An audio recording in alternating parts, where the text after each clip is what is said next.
Bienvenue pour cette conférence-là. On a le plaisir de recevoir Pierre-Yves Escarpit, qui est DGA Supply Chain et SI de Cdiscount et qui est aussi qui a lancé un nouveau défi avec C-Logistic, dont il est le directeur général. Alors il nous fait l'amitié de venir en plus un jour qui est la veille du lancement du Black Friday. Voilà, la veille du lancement du Black Friday. Donc c'est d'autant plus tout est prêt, appréciable. Et c'est sans doute aussi la première intervention publique sur le sujet de C-Logistics. Donc voilà, on aura une séance de questions-réponses à la fin, à laquelle pourra participer aussi Fabienne Settre, qui est la directrice commerciale France de Manhattan Associates, qui a participé aussi sur la partie IT finalement à l'éclosion de ce projet. Moi, on peut augmenter un petit peu le son du... Voilà. Moi, j'ai une première question, Pierre-Yves. Alors, j'imagine que tout le monde se pose cette question. Pourquoi, enfin, quelle est l'initiative, cette démarche de se lancer sur le marché de la prestation logistique e-commerce, puisque C-Logistic, c'est bien ça le cœur de métier, dans un paysage déjà bien chargé avec d'autres 3PL qui font évidemment du e-commerce. Qu'est-ce qui vous est passé par la tête? Qu'est-ce qui nous est passé par la tête? C'est une bonne question. Merci Jean-Luc. Écoutez, ça démarre juste pour recadrer ce qu'est C-Logistic. C-Logistic, c'est la filiale supply chain de Cdiscount qui opère pour son client historique Cdiscount depuis maintenant 22 ans, même 23 ans, depuis 1998. C-Logistic, aujourd'hui, c'est une organisation très robuste qui gère de manière très performante des volumes très, très conséquents. On expédie plus de 40 millions de produits par an pour nos différents clients et on s'appuie sur des entrepôts, un demi-million de mètres carrés d'entrepôts, hautement automatisés, mécanisés, sur des options de transport très larges, 15 options de transport pour livrer à domicile, en point retrait, en standard, en express, vers 27 pays européens. Et enfin, on s'appuie sur une IT best of breed grâce à l'outil Manhattan que nous utilisons depuis plus de 10 ans et qui nous accompagne dans notre développement, que ce soit sur le module d'order management DOM ou sur WM. Je suis arrivé chez Cdiscount, à l'époque c'était pas C-Logistics, il y a maintenant 10 ans. On avait 100 000 mètres carrés d'entrepôt, on en a 530 000 aujourd'hui. Donc vous voyez le chemin qui a été parcouru et ça on a pu le faire grâce à des hommes, des femmes, grâce à une IT. C'est pas complètement nouveau qu'on propose nos services à des tiers, puisque dès 2014, nous avons proposé aux vendeurs marketplace de la plateforme Cdiscount d'opérer leur logistique. C'est le fameux fulfillment. Donc en 2014, on avait déjà développé, grâce à l'outil d'ailleurs Manhattan, la vision multi-tenant, multi-propriété de stock pour accueillir et héberger des clients tiers sur nos plateformes. Aujourd'hui, de l'eau a coulé sous les ponts, puisqu'en 2021, C-Logistics opère pour 3000 vendeurs marketplace la prestation de fulfillment, et ça va représenter cette année près de 40% de nos volumes pour des vendeurs marketplace. Donc pour répondre à votre question, Jean-Luc, on opère déjà depuis 7 ans en tant que prestataire auprès de nos vendeurs. Là, on est dans une offre packagée, une offre sur étagère, plug and play. Le vendeur vient chez nous, il suit les mêmes process que pour les flux Cdiscount. Depuis maintenant 2 ans, on opère aussi pour des ventes faites sur d'autres plateformes, c'est-à-dire du fulfillment externe, des ventes qui peuvent être faites sur Rakuten, sur la Fnac, sur Amazon. Les colis sont préparés chez nous et expédiés. Et donc là, on était dans une première phase d'ouverture au marché, si je peux dire. Mais c'est plutôt des petits clients qui viennent utiliser une offre plug and play. En 2019, on s'est posé sur nos assets stratégiques et nos assets différenciants. Et on a beaucoup échangé avec nos collègues de la FEVAD en particulier, que ce soit les pure players ou les click and mortar. Et ils nous ont tous mis en avant le fait que dans le paysage, j'allais dire, de la prestation logistique, il y avait beaucoup de très bons prestataires. Je ne le remets absolument pas en cause.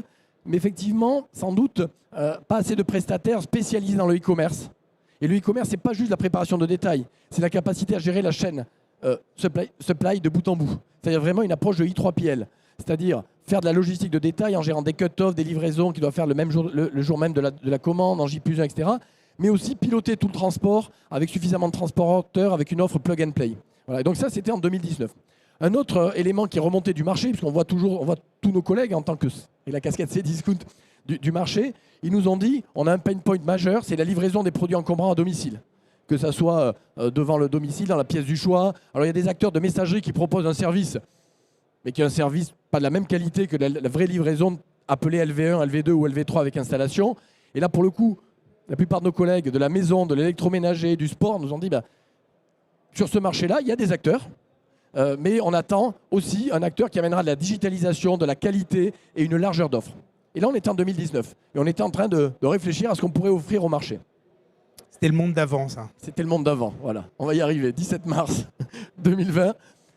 Et justement, sur cette offre de produits encombrants, il faut savoir, ça tombe bien, chez C-Logistics, on a une filiale qui s'appelle C'est chez vous, qui est aujourd'hui le plus gros acteur de livraison d'encombrants en France, avec près de 3 millions de livraisons à domicile. On livre tout type de produits, de la télé, en passant par l'électroménager, la literie, les gros meubles, et des choses encore plus importantes dans le sport ou autre. Et du coup, c'est un acteur qui n'était concentré depuis 13 ans à sa création que sur ces discounts. Et donc arrive le Covid, et le Covid a changé beaucoup de choses, dont la vision des pure players, qui avaient décidé historiquement d'externaliser leur logistique, sur des pure players qui avaient décidé de le faire en interne et qui voyaient les limites en fait, de l'agilité et de la capacité à répondre au volume, et enfin des click and mortar qui avaient historiquement géré leur stock et leur activité B2B et B2C sur un même site, et qui se sont dit c'est plus possible. Il faut des experts sur chacun des segments. Voilà. Et nous, notre réponse a été celle-là, c'est de dire, nous, on peut répondre à ces attentes-là. On peut répondre à ces attentes-là de plusieurs manières. Il faut savoir ce qu'on sait faire et ce qu'on ne sait pas faire. Voilà. Quand je dis B2C, c'est B2C et petit B2B. On sait très clairement préparer une livraison plusieurs fois par jour, plusieurs fois par semaine pour des magasins. En fait, on appelle ça du B2B, mais c'est du petit B2C. Par contre, faire du B2B où on prépare des colis complets, des palettes, etc., ce n'est pas notre métier. J'ai eu la chance de le faire dans le passé, mais ce n'est pas notre métier chez C-Logistics. Donc il faut savoir rester sur ces expertises et pas s'éparpiller. Donc notre offre de valeur aujourd'hui, c'est celle-là. Et je terminerai par l'approche qu'on a voulu mettre en œuvre chez C-Logistics, qui est une approche qui dépasse la vision d'une simple prestation et d'une relation client-fournisseur. On se positionne clairement auprès de nos clients comme un partenaire du e-commerce. Beaucoup de nos clients découvrent le e-commerce. Ils ont beau faire 200, 300, 400 000, 1 million, 2 millions de colis. Ce n'est pas souvent leur cœur de métier. C'est souvent des click and mortar. Et ils attendent de nous qu'on les accompagne dans cette expertise e-commerce. Ils attendent de nous aussi, et ils nous choisissent parce qu'on est capable de les associer à notre écosystème d'open innovation, dont on parlera tout à l'heure, ou encore à notre démarche très ambitieuse et très engagée sur la RSE, qui change tout aujourd'hui dans la vision pour les clients, pour les collaborateurs et même pour le citoyen qui est chacun de nos clients. Et ce partenariat, et la manière dont on vit ce partenariat, c'est justement d'être là pour amener cette expertise-là e-commerce et les faire grandir aussi nos clients dans cet échange-là. Je prendrai un exemple, et la référence que j'utilise, c'est la référence d'Ocado, que vous devez connaître, le e-commerçant anglais alimentaire, qui a signé un accord d'exclusivité avec le groupe Casino en 2017. J'ai eu la chance de faire l'assessment technique de la solution Ocado en IT et en logistique, et j'ai été absolument bluffé quand j'étais à Southampton sur leur siège par la capacité de mes interlocuteurs à répondre à mes questions d'utilisateurs avec ma casquette Casino avant même que je ne pose des questions. Pourquoi ? Parce qu'Ocado a eu l'excellente idée d'être le premier utilisateur de sa solution. Et ça change tout. Voilà, donc c'est dans cette voie, c'est dans cet esprit que l'on décide de se lancer sur ce marché du I3PL et sur le marché également du transport d'encombrants. Mais alors, par rapport à l'offre fulfillment que vous avez évoquée, qui s'appelle Octopia, hein, c'est ça ? Octopia, oui. Donc 3000 clients qui sont peut-être des plus petits clients que ce qui est visé pour C-Logistics. La différence, si on peut revenir, la différence c'est vraiment là une offre dédiée, éventuellement des ateliers dédiés, éventuellement ça peut être un bâtiment dédié aussi. Tout à fait. Alors du coup, c'est quoi Octopia en 30 secondes? Octopia, c'est la nouvelle filiale de Cdiscount qui propose une solution unique de marketplace, que ce soit une solution technologique, une solution de gestion de marketplace qui s'accole au site internet, mais également un catalogue produit de 100 millions d'offres et de marques sur des vendeurs qui ont été certifiés auprès de nos 14 000 vendeurs. Voilà, on a 14 000 vendeurs, il y a à peu près un tiers en Asie, un tiers en Europe et un tiers en France.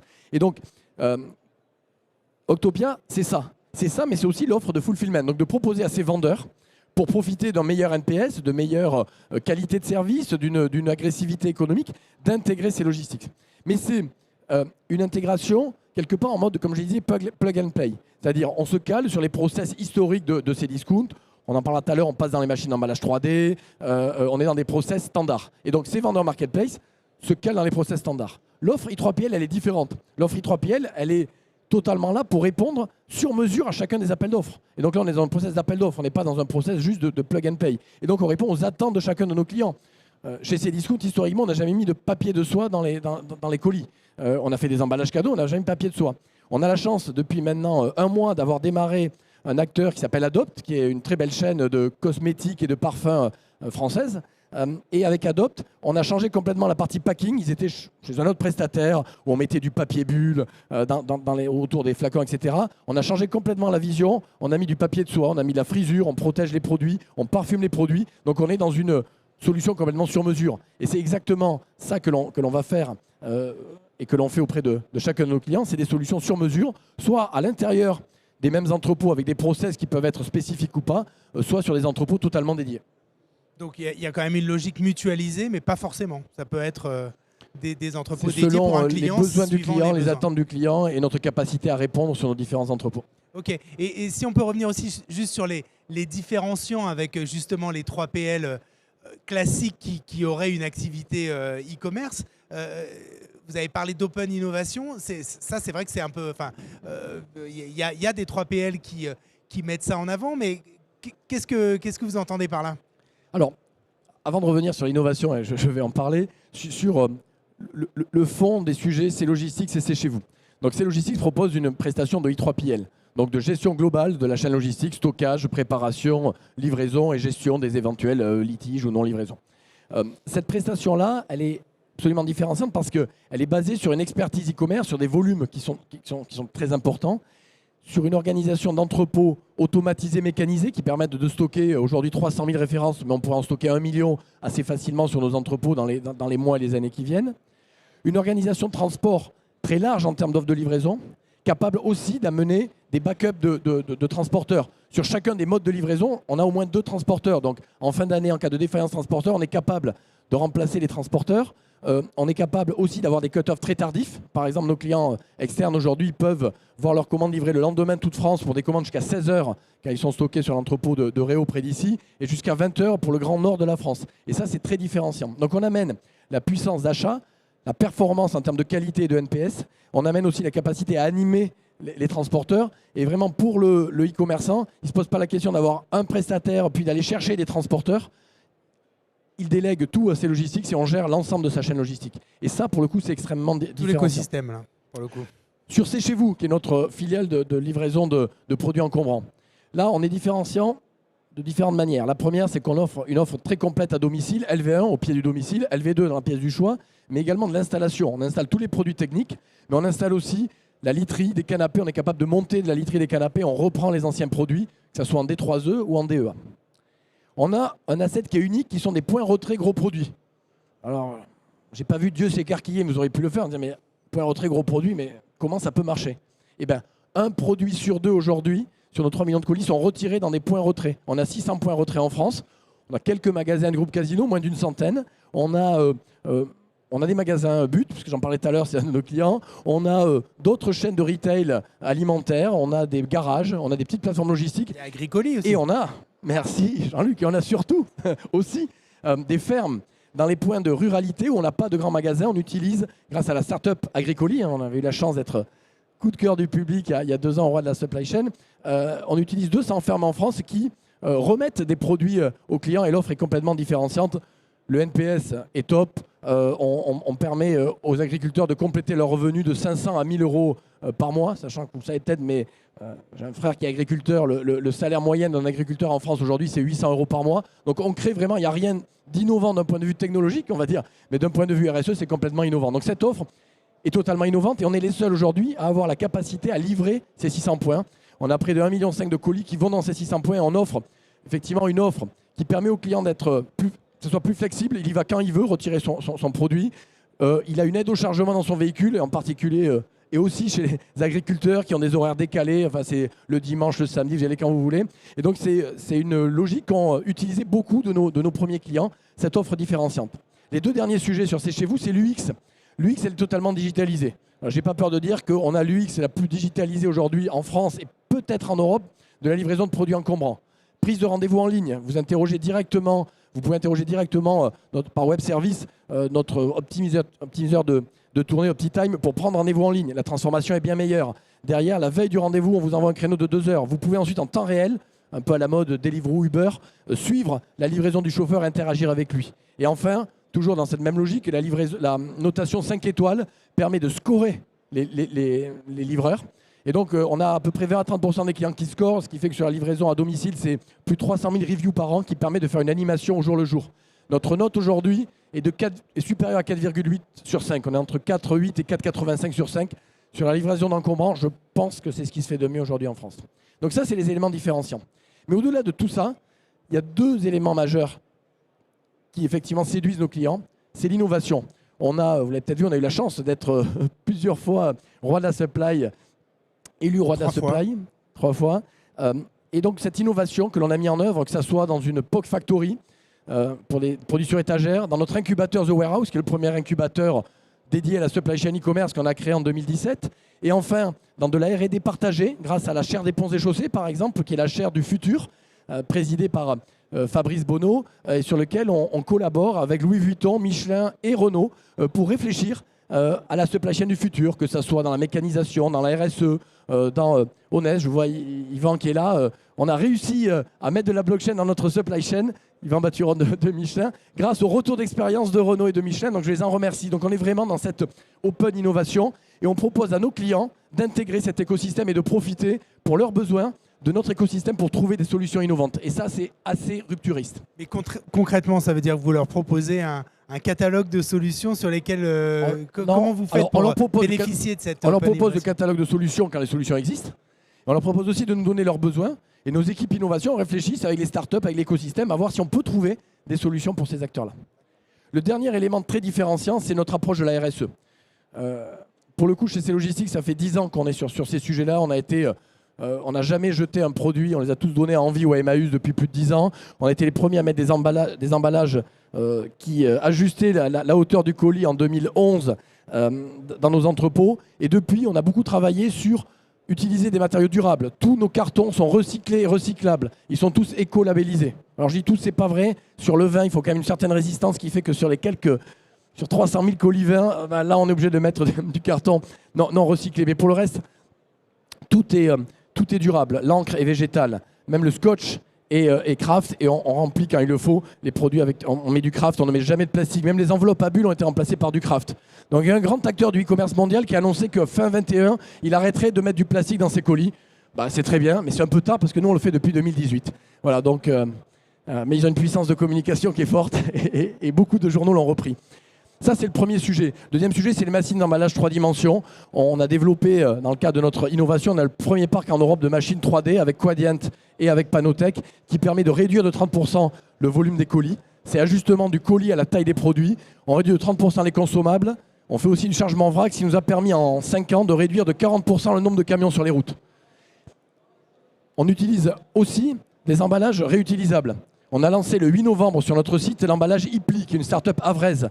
Le client choisit le colis Ipli, c'est un colis type Kawe qu'on plie une fois que l'emballage est réutilisé. On le met dans une boîte aux lettres et il reboucle. C'est un emballage qui est réutilisable 100 fois. À partir du 2e envoi, on consomme moins de carbone que si on avait pris des cartons, même des cartons recyclés. Donc ça, c'est assez génial. L'avenir de l'emballage, comme je me plais à le dire, c'est plus d'emballage. Donc nous, on n'emballe plus les colis si l'emballage fournisseur est résistant et on propose maintenant à nos clients de choisir des emballages réutilisables. Donc, matériaux durables, emballage. Et ensuite, il y a les moyens de livraison verts. On livre par TGV depuis 8 ans pour livrer en same day 8 villes en France. On utilise les soutes du TGV ensuite avec Chronopost uniquement des moyens électriques. On livre des gros produits à Lyon avec Fan la Bise, avec des vélos cargo. Alors, c'est dommage, j'aurais amené des photos. Vous avez un frigo devant, un frigo derrière. Et le gars en vélo, il livre Lyon en fait. Et économiquement, ça marche. En termes de NPS, c'est génial. Et on va le déployer dans d'autres villes en France. Voilà, tout ce qu'on fait pour la planète. Le dernier sujet, et il n'est pas des moindres, on séquestre 100% des émissions qu'on n'arrive pas à annuler grâce à un mécénat avec Plantons l'avenir. Donc aujourd'hui, on est le premier I3PL, voire même le premier PL en France, à avoir 0 émission nette sur l'ensemble de notre chaîne de livraison Et ça, c'est un claim que réutilisent nos clients et qui fait qu'on est différenciant. C'est quoi le pourcentage aujourd'hui d'émissions qui doivent être compensées? Par rapport à ce qu'on a réduit? Non, oui, par rapport à la réduction, est-ce que c'est 50-50 ou bien on en est à 80-20? Non, aujourd'hui, effectivement, on a réduit avec 40% de camions en moins sur les routes, par exemple. Là, on a réduit de 40% ce brin-là, avec des emballages qui ne réutilisables ou sans emballage, on réduit aussi fortement, en fait. Donc, on a réduit entre 30 et 40% depuis 5 ans. Et maintenant, on travaille justement avec un fonds comme Plantons pour l'avenir. Plantons pour l'avenir, on aide la filiale Civilcol française. Et en même temps, on plante 300 000 arbres. Mais planter les arbres, ça ne suffit pas. Il faut aider la filière Civilcol et surtout réduire les émissions. Et on s'est engagé pour COP21, on s'engagera pour COP26 à continuer à baisser nos émissions. Ok, donc je pense qu'on a compris parce que là, il y a énormément d'informations et à la fois, on voit aussi que la prestation e-commerce, c'est pas uniquement finalement la préparation de commandes de détail. Voilà, il y a plein d'autres choses qui rentrent en compte. Et il y a la performance environnementale, et il y a la livraison, le NPS pour les clients, etc. Est-ce que on va quand même revenir un petit peu sur le sujet du cycle de l'efficacité intralogistique? Quand on passe de ces discounts en tant qu'utilisateur de technologie pour l'entrepôt, et là on passe à ces logistics. Qu'est-ce que ça implique en termes d'organisation intralogistique? Est-ce que justement on a vraiment un changement, alors que ce soit sur les process, que ce soit sur les hommes, est-ce que sur l'IT, comment ça s'est passé et comment on se prépare à ça? Quand on est devenu prestataire pour les vendeurs fulfillment, c'était assez simple. Parce que finalement, il fallait, grâce à l'outil Manhattan, avoir la multipropriété de stock et développer finalement des flux spécifiques, puisqu'on n'était plus propriétaire de 100% de nos stocks. Mais les process étaient les mêmes, c'est des process standardisés. Donc il n'y avait pas d'organisation différente. Dans les mêmes lots, vous aviez des flux fulfillment et des flux Cdiscount. Depuis que l'on traite des clients 100% externes, là on a des flux différents. Donc c'est des pilotages différents avec des architectures IT différentes, avec des équipes dédiées. Donc c'est grâce à une organisation sur entrepôt et en centrale dédiée en orientation d'abord Customer Solution et ensuite Business Success pour accompagner nos clients. Donc oui, il y a cette organisation spécifique, il y a des process spécifiques. Je le disais tout à l'heure avec Adopt, on a du coup des tables d'emballage spécifiques pour ces clients, voire même des lignes d'emballage spécifiques, voire des entrepôts spécifiques. Donc selon la spécificité de la demande de client, on adaptera, soit on arrive à rentrer plus ou moins dans les process qui existent, et dans ces cas-là, on ne va pas s'en priver parce que ça massifie, soit on crée des process complètement en doc sur des parties d'entrepôt ou des entrepôts dédiés. Voilà. Et sur l'IT, effectivement, il y a aussi un gros boulot qui a été fait. Un gros boulot qui est quoi? C'est sur quelle partie? Je ne voulais pas spoiler la prochaine question, Jean-Luc. Ça fait maintenant plus de 2 ans qu'on travaille depuis mi-2019. On travaille avec Manhattan, avec nos autres partenaires pour adapter notre architecture SI et notre plateforme pour créer des clients tiers. Des clients tiers sur lesquels les stocks sont gérés différemment, mais on peut avoir des process différents. On est en pick and sort sur certains flux, pick and sort sur d'autres. On a du packing automatisé en machine d'emballage 3D sur certains flux. On est en picking 100% manuel sur d'autres. Donc en fait, il y a un besoin de paramétrage et d'agilité quelque part du système qui est extrêmement fort. Et donc on a travaillé depuis 2 ans avec des investissements majeurs. On parle de plusieurs millions d'euros sur la plateforme IT au sens large, avec en particulier les outils Manhattan, DOM et WM, pour être capable de répondre aux attentes du marché là-dessus. Un autre point qui est très différenciant, c'est que grâce à Manhattan, depuis plusieurs années, on s'est connecté avec beaucoup de WCS. On est connecté avec le WCS de Skypod, Exotech, dont je n'ai pas parlé, mais qui était la première des réussites de notre incubateur.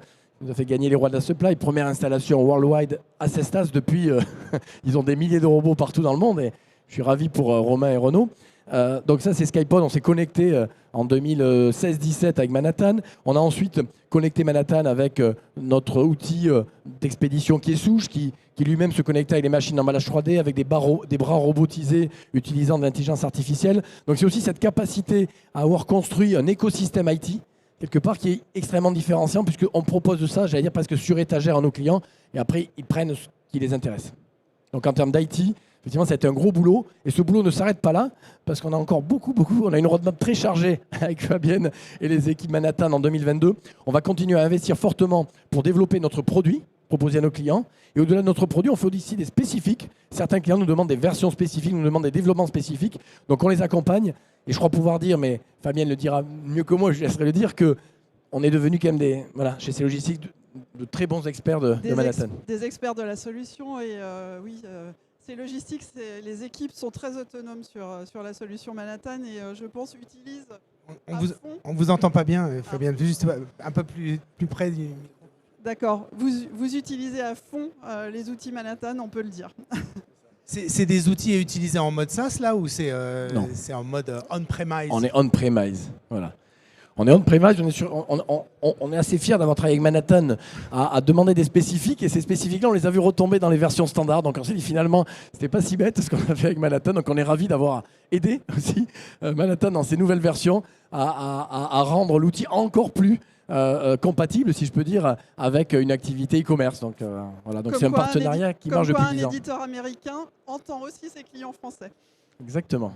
Voilà. J'étais dubitatif en 2012. Je ne le suis plus du tout aujourd'hui. Donc il y a un peu de ces discounts dans Manhattan, alors, on peut dire. Et inversement. Il y a du Cdiscount, mais il y a tous les clients de Manhattan, on participe évidemment au club des users, etc., pour amener de l'intelligence, de la vision marché pour que Manhattan continue à faire améliorer finalement son outil. Mais de la même manière, nos clients, dans notre suite qui englobe Manhattan, mais d'autres aussi outils, comme notre WMS, notre TMS transport qu'on a créé nous-mêmes, mais on l'améliore et on le fait évoluer au fur et à mesure des demandes de nos clients. Donc c'est vraiment un sujet un peu en cascade. Nous, on écoute les demandes de nos clients et Manhattan travaille avec nous sur nos propres demandes en tant que clients aujourd'hui, utilisateurs et prestataires. Ça veut dire, juste Fabienne, par rapport à justement un prestataire, alors là, c'est un prestataire très innovant et qui a toujours des nouvelles demandes, qui va en avoir de plus en plus. On n'a pas encore parlé des clients, je ne sais pas si on peut donner quelques infos là-dessus, mais c'est un travail de partenariat quand on a un prestataire logistique qui a justement des changements avec des spécificités et des besoins clients. Comment on fait pour travailler ensemble ? Alors, on travaille avec Cdiscount depuis 2011, 12. Ouais, 11-12. Et depuis 2011-12, ils bouillonnent d'idées. Et donc, on est en partenariat. On est en partenariat sur l'ensemble des projets. Ils sont très autonomes sur le paramétrage. Ils ont une connaissance vraiment profonde de la solution. Ils viennent avec des nouvelles idées. Et en fait, on a des architectes qui travaillent avec eux, mais ils sont autonomes sur la réalisation, sauf besoin de développement spécifique qu'on est capable de fournir pour certains de leurs clients. Donc oui, on est en partenariat permanent, mais comme on est en partenariat avec tous nos clients, en fait. Et comme vous posiez la question, Jean-Luc, sur nos clients, alors oui. On a des clauses de confidentialité assez fortes sur les clients, donc je pourrais en citer assez peu malheureusement. Par contre, on a la chance d'avoir signé 30 clients en un an sur C-Logistic, c'est chez vous. On a démarré déjà une vingtaine, donc ça se passe super bien et nos clients sont nos meilleurs ambassadeurs. Je citerai déjà But, par exemple, Gilles Ray, patron de la supply de But, qui je sais est appelé souvent sur chez vous par d'autres prospects. Et à chaque fois qu'il est appelé, les prospects ont signé. Donc nos meilleurs clients aujourd'hui sont nos commerciaux. On a des gens comme Adobe, j'en ai parlé, comme Stocomanie, comme La Sommelière, ou d'autres grands acteurs du retail donc des click and mortar, mais aussi des pure players que je ne peux pas citer aujourd'hui. Mais dans les mois qui viennent, il fera un plaisir de les annoncer dans Supply Chain Magazine parce qu'on a 30 très beaux noms de clients aujourd'hui. Et c'est vrai que ça va plus vite que ce qu'on avait imaginé. Donc il va falloir qu'on sache gérer effectivement l'arrivée de ces nouveaux clients. Mais les 20 premiers qui ont démarré sont très contents de ce qu'on fait avec eux. J'étais hier par exemple avec le président d'Adobe qui nous a encore félicité sur le démarrage il y a un mois et demi en changeant complètement d'ailleurs l'expérience client et en augmentant de beaucoup le NPS qu'ils ont auprès de leurs clients. Donc on est là pour le coup pour aider nos clients à se transformer et à être beaucoup plus e-commerce compatible, si je peux dire. C'est la tradition chez Supply Chain Event. On laisse une place aux questions. Là, c'est vraiment l'occasion aussi parce que voilà, Pierre-Yves est là aussi pour ça. Est-ce qu'il y a des questions que vous vous posez après cet exposé assez dense, même en termes de chiffres, on a plein de choses. Mais est-ce qu'il y a encore des choses que vous voulez développer ou éclaircir, n'hésitez pas en tout cas. Moi, j'ai une question sur les équipes peut-être. Et après, il y a quelqu'un qui veut poser une question. J'avais juste une question sur les équipes, mais là, ce sont vraiment des équipes dédiées C-Logistics aujourd'hui. Oui. On a des équipes totalement dédiées C-Logistics. On a au sein de... Alors, ces équipes au sein d'une filiale que j'ai la chance aussi de piloter qui s'appelle C-Technologies. Cette technologie, c'est la filiale qui est en support de cdiscount.com, si je peux dire, du site internet de la filiale Octopia, d'une offre de marketing digital et de C-Logistics. Donc on a dans cette filiale 900 personnes aujourd'hui. 900 personnes, très, très, très majoritairement basées sur Bordeaux. Et au sein de ces équipes, on a des équipes dédiées sur la supply. Aujourd'hui, c'est entre la supply et le fulfillment, c'est environ 80 personnes qui travaillent tous les jours et qui sont dédiées aux outils autour de C-Logistics et du fulfillment. On est en mode totalement agile.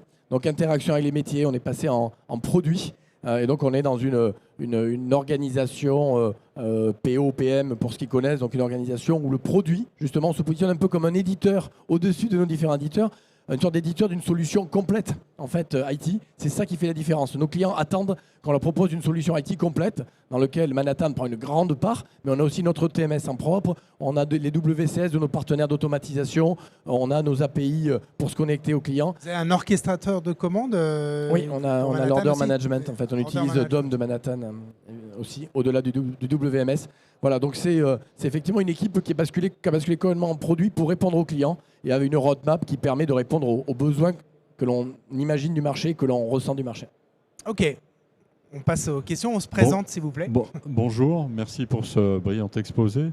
Moi, ma question est simple, est-ce que vous joignez ou couplez l'image au discours? L'image au discours, c'est-à-dire une vidéo ou une présentation qui permet de montrer très concrètement comment ça fonctionne, quels sont les grands axes. Voilà. Est-ce que vous avez quelque chose à montrer ou pas? Aujourd'hui? Oui, aujourd'hui, non. Aujourd'hui, non. On est parti sur un mode d'interview. Je pourrais effectivement, vous pourriez regarder sur le net. On a pas mal de vidéos sur nos systèmes Exotech, etc.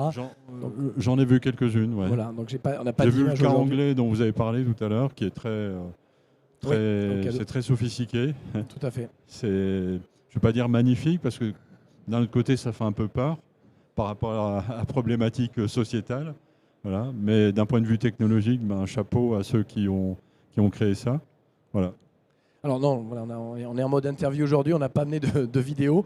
Mais écoutez, on se fait un plaisir de faire visiter les entrepôts à nos prospects. Donc écoutez, si vous êtes susceptible d'être prospect, effectivement, nos entrepôts sont ouverts pour que les clients se rendent bien compte de ce que c'est au quotidien qu'un entrepôt C-Logistics. Alors on a une question. Ah, on vous entend pas. Il y a peut-être le micro est pas activé? Si.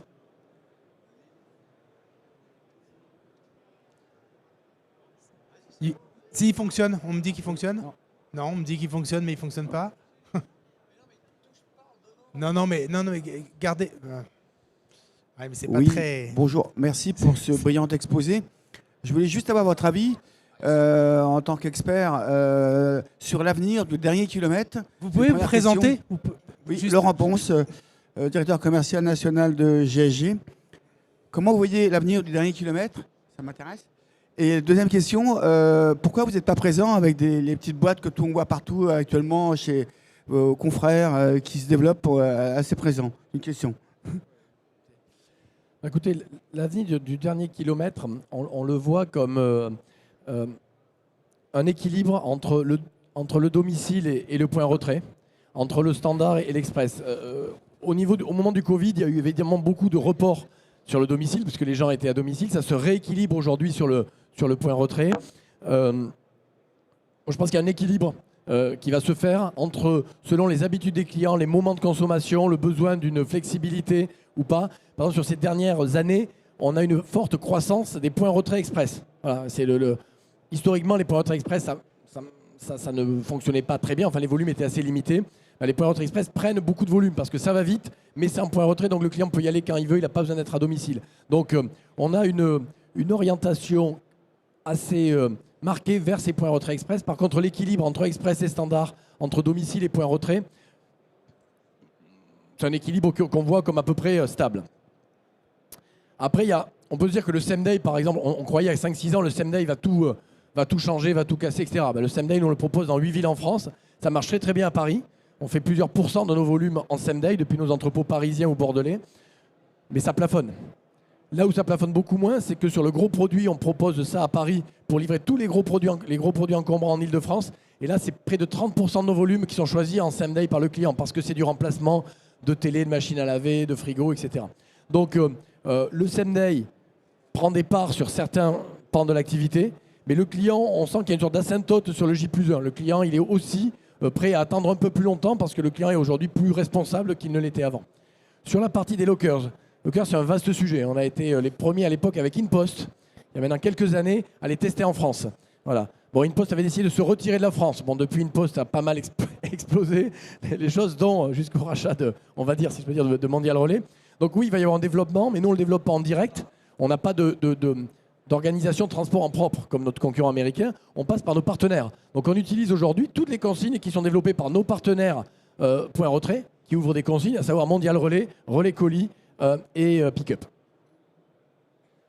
Okay. Après, l'équilibre économique des lockers est un vrai sujet qu'on a discuté historiquement avec Neopost, par exemple, qui a aussi des lockers.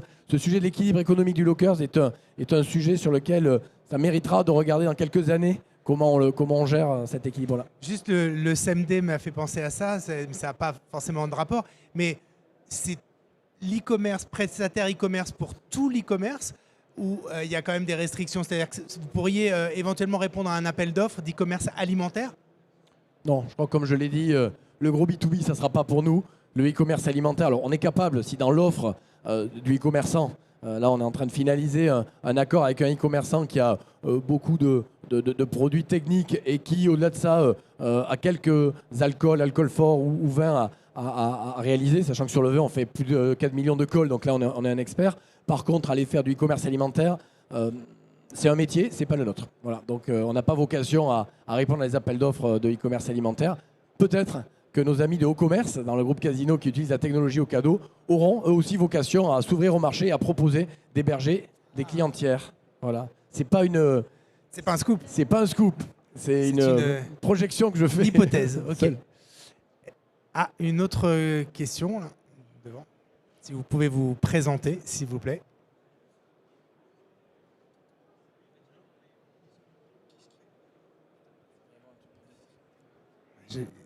Apparemment, il ne marche toujours pas, le micro. Oui, il marche. Oui. Bonjour, oui. Merci de prendre du temps avec nous aujourd'hui en cette veille de... On ne vous entend pas, plus près et plus fort. D'accord, je vais essayer de faire rapidement alors. Merci de prendre... Merci de prendre du temps aujourd'hui en cette veille de Black Friday. Je suis Quentin Vignon. Je me demandais quel problème ces logistiques pouvaient avoir sur les retours de commandes, sur tout ce qui est reverse logistique, sur les gros encombrants, pardon. Ah, ouais, sur les spécifiques. Écoutez, c'est un sujet clé sur le retour sur les gros encombrants est forcément plus élevé que sur les petits produits parce qu'il y a plus de risques à la manutention de ces produits-là. Pour le coup, un des éléments clés dont je vous parlais tout à l'heure sur la note qui nous amène aujourd'hui à plus de 4,8 sur 5 auprès de nos clients historiques et de nos clients Cdiscount, c'est aussi lié à ce qu'on ait un très faible taux de retour. Les premiers retours que nous ont fait, par exemple, But ou d'autres, c'est que les taux de casse qu'ils constatent avec nous, ou d'avarie ou de refus clients, sont très inférieurs à ceux qu'ils peuvent connaître par ailleurs. Et ça, pour le coup, ça se joue par une animation de nos livreurs, là aussi, au jour le jour. Il n'y a pas de recette magique. Hein. C'est vraiment travailler sur le chargement des camions, le déchargement, la manutention chez le client. Donc oui, le sujet des retours dans le e-commerce, produits encombrants, c'est un sujet clé. Encore une fois, il n'y a pas de formule magique, mais on l'aborde aujourd'hui en étant sur la balle au quotidien auprès de nos livreurs. Donc on a des taux aujourd'hui, pas le donner les taux exacts, mais sur les premiers clients qu'on a signés, les taux de litige qu'on a et d'avarie sur nos clients ont été divisés par 2 par rapport à ce qu'ils avaient, au minimum par rapport à ce qu'ils avaient historiquement avec leurs prestataires précédents. Fabienne, c'est des sujets de développement, les retours aussi sur la partie WMS. Là, vous travaillez aussi là-dessus. Alors, pas forcément avec ces logistics, mais c'est quelque chose qui... Là, on voit quand même l'essor de l'e-commerce. Il y a un vrai sujet là-dessus. Où ça en est au niveau développement? Alors au niveau, il y a évidemment le système permet d'une part dans l'OMS d'attendre le retour et de le qualifier et de traiter l'aspect client. Et puis après dans le WMS, on a aussi des process qui permettent d'industrialiser un petit peu le traitement des retours avec une station retour. Voilà, mais je crois que en fait, le système, c'est peu de choses par rapport à tout ce qu'il y a autour. L'OMS permet d'anticiper, en fait, de pouvoir dimensionner les équipes éventuellement. Non, mais on annonce les retours, effectivement. Et alors là aussi, il faut savoir être expert sur son domaine. Manhattan a eu l'humilité, quelque part, de ne pas vouloir aller développer un outil d'expertise sur les retours. Vous voyez, nous, alors ça, pour le coup, c'est peut-être un scoop. On l'a signé avec une petite start-up française qui avait choisi... D'ailleurs, mes amis Nathalie Bala et Eric Courteil de Redoute, qui est Reversis, en fait, qui est un outil qu'on a plugué à Manhattan et qui permet, là, pour le coup, qui est expert sur ce sujet des retours. Ils ne font que ça. Et donc, c'est un outil qu'on est en train de déployer, là aussi, de manière hyper agile avec Manhattan. On a la phase 1 qui est passée. Dans quelques mois, on aura la phase 2. Ça permet de gagner beaucoup en productivité, en qualification des retours. Donc, les retours sont mieux réintégrés. On gagne en productivité et en taux de valorisation des retours. Et c'est une petite start-up que je recommande à tous qui sont là aussi. Allez les voir, on n'a pas de part dedans. Mais c'est une start-up qui est hyper sérieuse et on est ravis de les avoir aidés comme en son temps Exotech.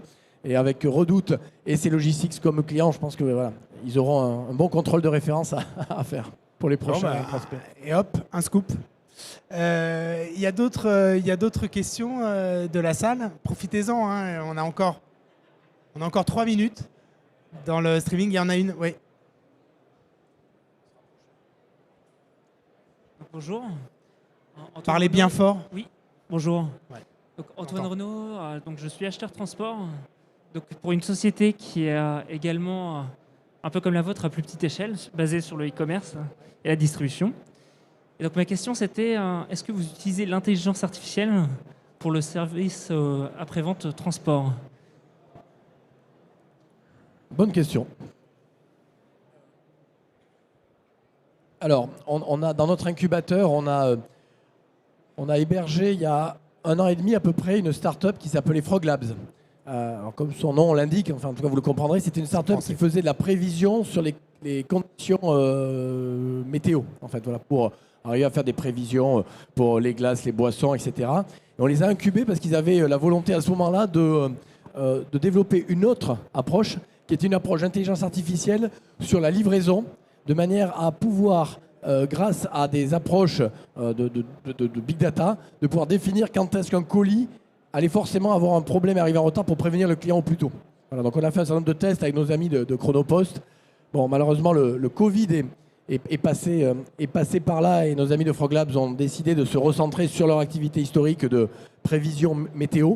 Mais on s'est dit que quand ça irait mieux, ils réintégreraient le warehouse. Oui, parce que là, ça n'avait rien à voir avec la météo pour le coup. Non. Ah, mais c'était la même logique, que c'était des prévisions. Donc, ils étaient OK, pendant 6 mois, ils ont travaillé avec nous pour développer un POC qu'on a testé avec Chronopost et qui marchait très bien. Voilà, donc là où on a été un peu déçus, c'est qu'on a fait ça en 2020.